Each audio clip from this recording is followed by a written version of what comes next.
मेरे चैनल अशोक कुमार नरवर में कक्षा 10वीं सामाजिक विज्ञान के सभी विद्यार्थियों का स्वागत है। अब मैं लघुत्तरी प्रश्नों को लेने जा रहा हूँ आर्थिक विकास की कहानी नाम के चैप्टर के, जो 10वीं क्लास सामाजिक विज्ञान का ये चैप्टर है। आर्थिक विकास की प्रमुख विशेषताओं को स्पष्ट कीजिए। कोई 4 विशेषताएं लिखिए। आर्थिक विकास की विशेषताएं। आर्थिक विकास के प्रमुख लक्षण या विशेषताएं निम्नलिखित हैं। सतत प्रक्रिया। आर्थिक विकास की ऐसी प्रक्रिया जो लगातार, निरंतर, बिना रुके चलती रहने वाली प्रक्रिया ही है। कौन सी प्रक्रिया? विकास की। आर्थिक विकास की जो प्रक्रिया है वो एक सतत एवं निरंतर चलने वाली प्रक्रिया है, जिसके परिणाम स्वरूप राष्ट्रीय आय में क्रमशः वृद्धि होती रहती है। मतलब ये ऐसी प्रक्रिया जो सतत निरंतर चलने वाली प्रक्रिया है, जिसके परिणाम स्वरूप अगर वो चलती रहती लगातार तो राष्ट्रीय आय में क्रमशः वृद्धि होती रहती है। इस प्रक्रिया के परिणाम स्वरूप अर्थव्यवस्था में वस्तुओं की मांग और पूर्ति से निरंतरता बनी रहती है। वस्तुओं की मांग और पूर्ति से निरंतरता बनी रहती है। राष्ट्रीय आय और प्रति व्यक्ति आय में वृद्धि। आर्थिक विकास के परिणाम स्वरूप राष्ट्रीय आय व प्रति व्यक्ति आय में निरंतर वृद्धि होती रहती है। तीसरा, दीर्घकालीन प्रक्रिया। आर्थिक विकास की निरंतर प्रक्रिया में वास्तविक राष्ट्रीय आय में निरंतर वृद्धि होती रहती है। इस वृद्धि का संबंध दीर्घकाल से होता है। दीर्घकाल तक अगर ये प्रक्रिया चल रही है तो दीर्घकाल तक ही आर्थिक विकास की प्रक्रिया निरंतर चलती रहती है, जिसमें कम से कम 15 से 20 वर्षों का समय लगता है। आर्थिक विकास का संबंध अल्पकाल या 1-2 वर्षों में होने वाले परिवर्तनों से नहीं होता है। आर्थिक विकास का संबंध कभी भी अल्पकाल या 1-2 वर्ष में होने वाले बदलावों या परिवर्तनों से कभी नहीं होता। इसलिए अगर किसी अर्थव्यवस्था में किन्हीं अस्थायी कारणों से देश की आर्थिक स्थिति में सुधार हो जाता है, जैसे अच्छी फसल, अप्रत्याशित निर्यात आदि का होना, तो इसे आर्थिक विकास में नहीं समझा जाना चाहिए। क्यों? क्योंकि तो कुछ समय अल्पकाल के लिए हुआ यह बदलाव, तो ये परिवर्तन तो दीर्घकाल के लिए अगर कोई बदलाव परिवर्तन होता है तो वही आर्थिक विकास में गिना जाता है। अगला है संसाधनों का समुचित विदोहन। आर्थिक विकास में देश में उपलब्ध संसाधनों का कुशलतापूर्वक, समझदारी से, मितव्ययतापूर्वक विदोहन किया जाना जरूरी है। इसी को कहते हैं समुचित विदोहन। अगला प्रश्न है आर्थिक नियोजन के उद्देश्यों का उल्लेख कीजिए। आर्थिक नियोजन के उद्देश्यों का उल्लेख कीजिए। भारत में आर्थिक नियोजन के दीर्घकालीन उद्देश्य निम्नलिखित हैं। पहला है कि ये नियोजन के जो उद्देश्य, इनका उद्देश्य ये था कि भारत को आत्मनिर्भर बनाना। तो योजना आत्मनिर्भरता, योजना के प्रारंभ में ही आत्मनिर्भरता की बात कही गई है, लेकिन तीसरी योजना से इस पर विशेष जोर दिया गया। आत्मनिर्भरता का अभिप्राय है धीरे धीरे विदेशी सहायता पर निर्भरता में कमी। हमारे देश की जो विदेशों पर निर्भरता है उसको धीरे धीरे, विदेशी सहायता पर जो निर्भरता है उसको हमें धीरे धीरे कम करना, यही आत्मनिर्भरता दिया है। इसलिए अभी योजना चली मोदी जी के द्वारा, आत्मनिर्भर भारत। सामाजिक न्याय। आय तथा संपत्ति की अत्यधिक असमानता सामाजिक तथा आर्थिक न्याय की विरोधी है। माने लोगों की बहुत की तो बहुत ज़्यादा आय है और बहुत की बहुत कम है, बहुत की संपत्ति बहुत ज़्यादा है और बहुत की बहुत संपत्ति कम है। तो ये अत्यधिक असमानता है सामाजिक और आर्थिक रूप से। इस जो है ये समानता आए, सामाजिक और आर्थिक रूप से लोग बराबरी पाएँ, नहीं तो इसका विरोध किया जाएगा सामाजिक न्याय द्वारा। सामाजिक न्याय प्राप्त करने के लिए इस तरह की विषमता को दूर करना होगा। इसके लिए हर योजना में प्रयास किए गए हैं। सामाजिक न्याय सहित आर्थिक विकास हमारी योजनाओं का उद्देश्य है। चलिए तीसरी है राष्ट्रीय आय एवं प्रति व्यक्ति आय में वृद्धि। भारत में नियोजन का एक प्रमुख उद्देश्य राष्ट्रीय आय व प्रति व्यक्ति आय में वृद्धि करना है। भारत में जो नियोजन शुरू किए गए थे या पंचवर्षीय योजनाएं शुरू की गई थी, इनका प्रमुख उद्देश्य यही था कि प्रति व्यक्ति आय और राष्ट्रीय आय में वृद्धि करना, जिससे जन साधारण के जीवन स्तर को ऊपर उठाया जा सके। फिर अगला है आर्थिक स्थिरता। क्या है अगला? आर्थिक स्थिरता। आर्थिक आयोजन का एक अन्य महत्वपूर्ण उद्देश्य अर्थव्यवस्था में स्थिरता लाना और उसे बनाए रखना है। आर्थिक स्थिरता से अभिप्राय है कि अर्थव्यवस्था में होने वाले अनियमित उतार चढ़ाव को समाप्त किया जाए। जो अर्थव्यवस्था में अनियमित उतार चढ़ाव होते हैं उन्हें समाप्त किया जाए, जिससे अर्थव्यवस्था ठीक ढंग से आगे बढ़ सके और जनसाधारण के जीवन स्तर में समय के साथ समुचित सुधार लाए जा सकें।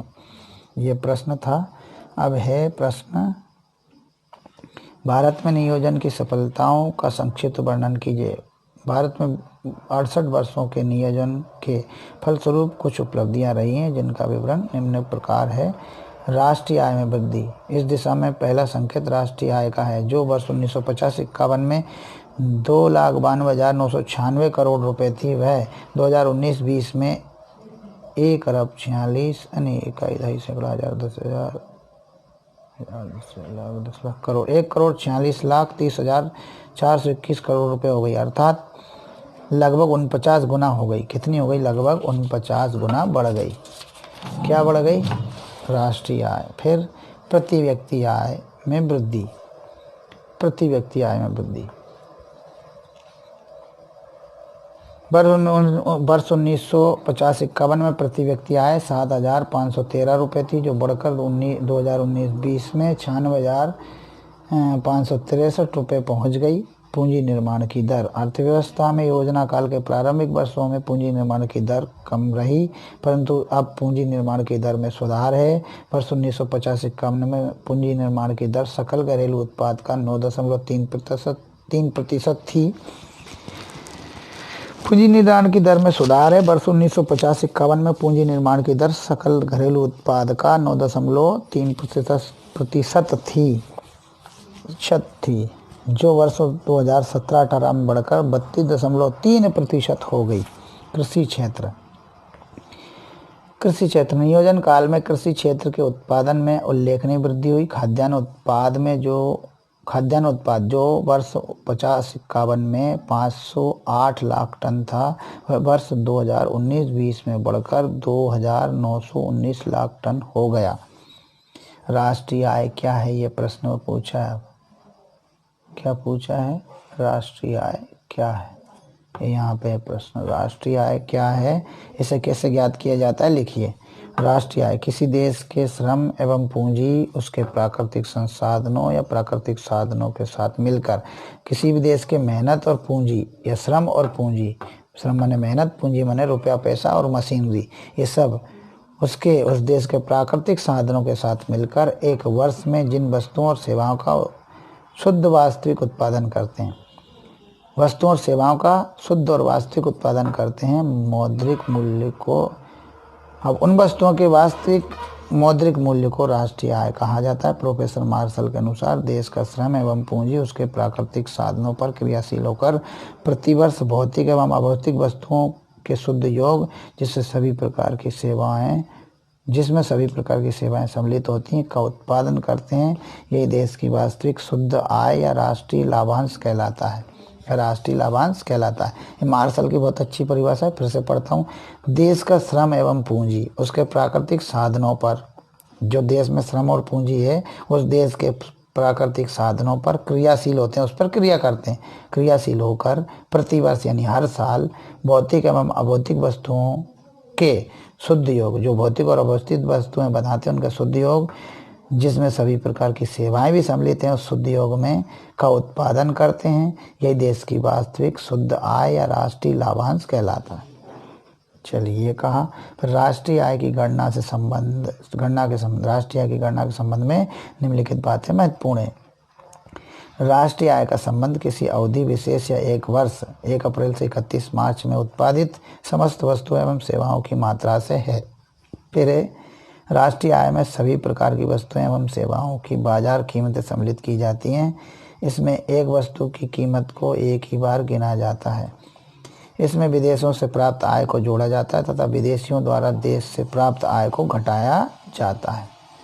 चलिए ये हो गया। अगला प्रश्न है, प्रति व्यक्ति आय क्या है? 2020 इसकी गणना का सूत्र लिखिए। 2020 में आया था ये प्रश्न। प्रति व्यक्ति आय एक देश के किसी वर्ष विशेष में एक देश की किसी वर्ष विशेष में औसत आय को ही प्रति व्यक्ति आय कहते हैं। इसे ज्ञात करने के लिए किसी एक वर्ष की राष्ट्रीय आय में वर्ष की जनसंख्या से भाग दिया जाता है। संक्षेप में 2011 की प्रति व्यक्ति आय बराबर 2011 की राष्ट्रीय आय बटे 2011 की जनसंख्या, कुल जनसंख्या। स्पष्ट है कि राष्ट्रीय आय में वृद्धि की दर जनसंख्या वृद्धि दर से अधिक होने पर ही प्रति व्यक्ति आय बढ़ेगी, अन्यथा माने जनसंख्या वृद्धि दर, राष्ट्रीय आय में वृद्धि अगर है और जनसंख्या वृद्धि से ज़्यादा है, जनसंख्या वृद्धि दर से ज़्यादा राष्ट्रीय आय में वृद्धि है, तो ही प्रति व्यक्ति आय बढ़ेगा, अन्यथा इसमें कमी हो जाएगी। प्रति व्यक्ति आय हमें उस देश के निवासियों के जीवन स्तर की जानकारी प्रदान करती है। अगर प्रति व्यक्ति आय किसी देश के निवासियों की ज़्यादा है तो पक्का उस देश हमको विकसित या विकासशील में विकसित गिना जाता है। उस देश के लोग अमीर होते हैं, उनका जीवन स्तर अच्छा होता है। यदि किसी राष्ट्र या देश में प्रति व्यक्ति आय में बढ़ोतरी हो रही है तो आशय यह है कि उस देश के निवासियों के जीवन स्तर में सुधार हो रहा है। और यदि किसी देश के व्यक्तियों की जो प्रति व्यक्ति आय है उसमें कमी हो रही तो स्वाभाविक है वो कम तरह आंकेंगे। फिर आता है मानव विकास के संकेतक। प्रश्न है, मानव विकास के संकेतक बनाने के मुख्य उद्देश्य लिखिए। विकास के अंतर्गत जन सामान्य को प्राप्त होने वाले स्वास्थ्य, शिक्षा, आवास, पोषक आहार, पेयजल जैसी सुविधाओं की उपलब्धता का भी समावेश होना चाहिए। फलतः आर्थिक विकास को मापने के लिए राष्ट्रीय आय एवं प्रति व्यक्ति आय के विकल्प के रूप में मानव विकास संकेतक को महत्व दिया गया है। मानव विकास संकेतकों में भौतिक एवं अभौतिक दोनों प्रकार के घटकों को सम्मिलित किया जाता है। इनमें भौतिक घटक के रूप में सकल घरेलू उत्पाद एवं अभौतिक घटक के रूप में शिशु मृत्यु दर, जीवन की संभाव्यता या जीवन प्रत्याशा और शैक्षिक प्राप्तियां आदि को लिया गया है। एक और बचा है, ये बचा है इंडिया विजन 2020 क्या है लिखिए। इंडिया विजन 2020 आने वाले 2 दशकों में अर्थव्यवस्था की प्रगति का पूर्वावलोकन करने वाला महत्वपूर्ण एक दस्तावेज इंडिया विजन 2020 या भारतीय परिदृश्य 2020 योजना आयोग ने 23 जनवरी 2003 को जारी किया। योजना आयोग के इस दस्तावेज में यह दर्शाने का प्रयत्न किया गया है कि 2 दशकों के बाद क्या कुछ प्राप्त किया जा सकता है। दस्तावेज के अनुसार 2020 तक देश की 135 करोड़ है ना या 1.35 अरब जनसंख्या बेहतर पोषित होगी, अच्छे रहन सहन के स्तर वाली होगी, अच्छे रहन सहन स्तर वाली होगी, अधिक शिक्षित व स्वस्थ तथा अधिक औसत आयु वाली होगी। निरक्षरता व प्रमुख संक्रामक रोगों का तब तक अंत हो चुका होगा तथा 6 से 14 वर्ष आयु वर्ग के बच्चों का स्कूली पंजीकरण लगभग 100% होगा। 2% वार्षिक वृद्धि दर से रोजगार के 20 करोड़ अतिरिक्त अवसर सृजित किए जा सकेंगे। ये उस समय परिदृश्य में दिखा। देखिए, रहन सहन के स्तर वाली, अधिक शिक्षित व स्वस्थ तथा अधिक औसत आयु वाली होगी। निरक्षरता व प्रमुख संक्रामक रोगों का तब तक अंत हो चुका होगा। 6 से 14 वर्ष आयु वर्ग के बच्चों का स्कूली पंजीकरण लगभग 100% होगा। 2% वार्षिक वृद्धि दर से रोजगार के 20 करोड़ अतिरिक्त शुभावसर सृजित किए जा सकेंगे। अगला प्रश्न है, राष्ट्रीय ग्रामीण रोजगार गारंटी योजना के उद्देश्य लिखिए। अब इसमें बताया गया राष्ट्रीय ग्रामीण रोजगार गारंटी योजना के प्रमुख उद्देश्य निम्नलिखित हैं। इस योजना का उद्देश्य है ग्रामीण क्षेत्रों में रहने वाले प्रत्येक परिवार के वयस्क व्यक्तियों को जो अकुशल मानव श्रम करने हेतु तैयार हैं, एक वित्तीय वर्ष में कम से कम 100 दिवस का रोजगार उपलब्ध कराना है। ग्रामीण क्षेत्रों में स्थायी परिसंपत्तियों का सृजन करना है। अब ये प्रश्न हो गए हैं। अगले प्रश्न है वस्तु विनिमय प्रणाली। इस पे आ जाते हैं। वस्तु विनिमय प्रणाली क्या है, इसकी प्रमुख समस्या क्या है, इसकी प्रमुख 2 कठिनाइयों का उदाहरण सहित स्पष्ट कीजिए। प्राचीन युग में मानव अपनी आवश्यकताओं की सभी वस्तुओं का उत्पादन स्वयं ही कर सकता था। माने प्राचीन काल में मनुष्य अपनी जरूरत की सभी वस्तुओं को स्वयं ही बना लेता था। परिणाम स्वरूप उसने अपने द्वारा उत्पादित वस्तुओं का दूसरे व्यक्तियों द्वारा उत्पादित वस्तुओं से बदलना प्रारंभ किया। उसने क्या किया कि अपने द्वारा बनी हुई वस्तुओं को दूसरे के द्वारा बनी हुई वस्तुओं से अदला बदली या विनिमय प्रारंभ किया, बदलना प्रारंभ किया। इसे वस्तु विनिमय के रूप में जाना जाता है। माने गेहूं कोई पैदा कर रहा है, आलू कोई पैदा कर रहा है, गेहूं के बदले आलू ले लिया, आलू के बदले गेहूं ले लिया। ये जो है वस्तु विनिमय के रूप में जाना जाता है। अदला बदली की यह प्रणाली काफ़ी समय तक चलती रही। समय के साथ साथ वस्तु विनिमय प्रणाली की अनेक कठिनाइयाँ सामने आई।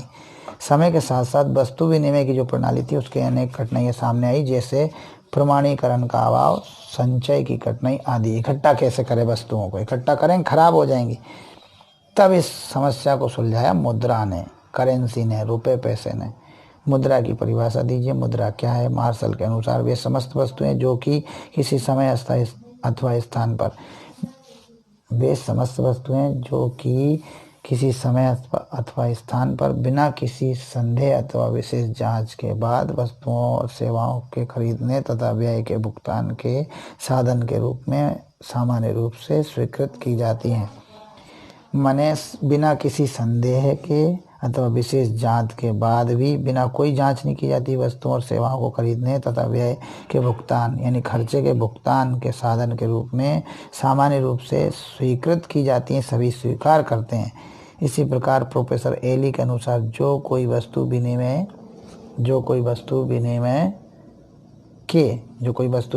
के रूप में एक व्यक्ति से दूसरे व्यक्ति को स्वतंत्रतापूर्वक हस्तांतरित होती रहती है और जिसे ऋणों के अंतिम भुगतान में साधारणतः ग्रहण कर लिया जाता है, मुद्रा कहलाती है।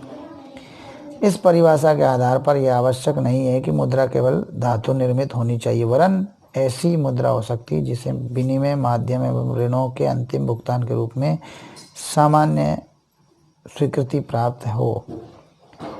इस आधार पर हम चेकों, हुंडियों, विनिमय पत्रों को मुद्रा के रूप में स्वीकार नहीं कर सकते, क्योंकि ना तो इनका स्वतंत्रतापूर्वक हस्तांतरण होता है, ना ये बिना विशेष जांच के स्वीकृत किए जाते हैं।